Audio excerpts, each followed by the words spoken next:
네토증권의 박문환 이사 연결해 보겠습니다. 박 이사님. 네, 안녕하세요. 예, 오늘 말씀해 주실 주제는 무엇이죠?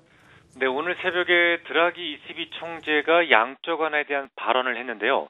시장은 그의 발언에 대해서 그다지 시큰둥하는 그런 모습이었습니다. 유럽은 매우 중요한 무역 파트너이기 때문에 경기 전망과 주가 흐름이 우리에게는 매우 중요한데요.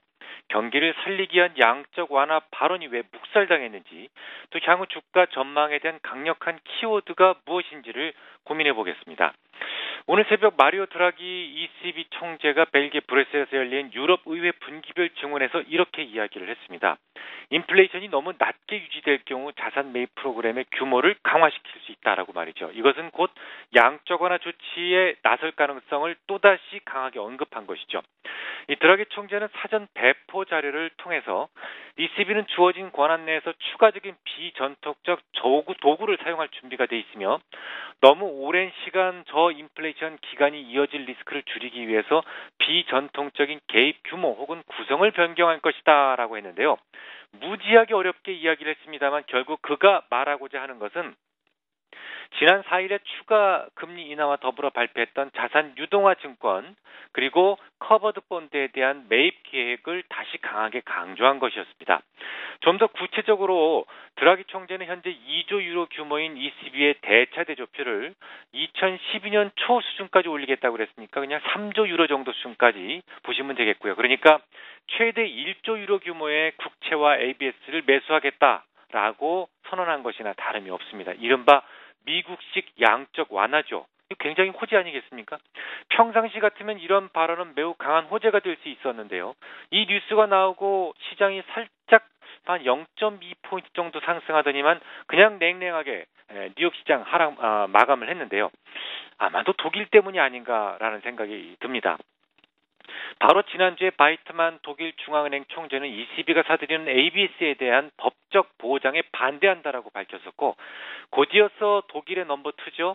볼프강 슈이블레가 ABS에 대한 매입 보증을 반대한다라고 분명하게 못을 박아 말했었기 때문입니다. 아시다시피 ECB의 지분이 가장 많은 독일의 반대가 있을 경우 실행이 어렵다라는 것을 시장이 잘 알고 있기 때문이죠. 사실 유로존에는 ABS에 대한 직매입 말고는 마땅한 대안이 없습니다. 금리는 이미 낮은 수준이기 때문에 내려봐야 소용이 없고요. 유동성 공급은 씨도 먹히지 않습니다. 1차 TL2로 이미 진행되지 않습니까? 시장의 기대치에 부응하지도 못했었죠. 시장에서는 약 1,000억 유로 이상의 자금이 풀릴 것으로 생각을 했었는데요. 지금 유럽의 은행들은 스트레스 테스트를 앞두고 있습니다. 자본 건전성을 강조하면서 돈을 가져다 쓰라. 이것은 마치 다이어트를 강조하면서 많이 먹으라라는 것과 똑같습니다. 유로존 은행들은 스트레스 테스트를 앞두고 당연히 추가적인 부채를 떠안는 것에 대해서 부정적이었고 고작 826억 유로를 받아가고 말았습니다. 12월 11일 날 시행될 2차 TL2로에서는 스트레스 테스트가 끝난 이유이기 때문에 좀 더 받아갈 가능성도 있다라고 보는 견해도 있습니다만 유럽의 경제가 아직은 투자를 이끌 만한 요인이 많지 않습니다. 게다가 내년 2월까지 만기가 도래하는 기존의 엘트로 대출 잔액 3,400억 유로에 대한 리파이낸싱 수요를 제외한다면 정작 시장에 나오는 유동성 효과 그다지 크지 않을 것이다라는 전망이 지배적입니다. 그러니까 결국은 유럽 경제가 살아나고 유럽 증시가 다시 상승하기 위해서는 기업들의 조달 비용을 획기적으로 줄여줄 수 있는 ABS, 커버드 본드에 대한 매입이 거의 유일한 대안이죠. 결론적으로 유로존 주가에 가장 지대한 영향을 줄 수 있는 키워드 단연코 ABS입니다. 이게 가장 중요합니다. 어떤 방법으로든 ABS에 대한 공공의 보증을 피해가면서도 직매입을 할 수 있는 방법이 모색된다면 유럽 증시를 끌어올릴 수 있는 매우 강력한 호재가 될 수 있습니다만 그렇지 못하고 독일의 강력한 반대 벽을 넘지 못한다면 당분간 유럽 주가는 표류할 가능성이 높습니다.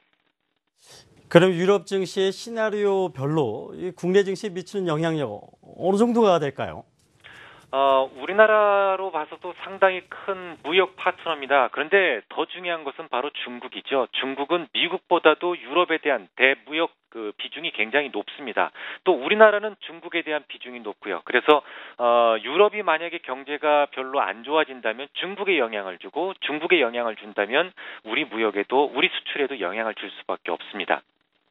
그렇다면 시장에 좀 악재로서의 영향이 커질 가능성도 배제할 수 없겠군요. 물론입니다. 네, 알겠습니다.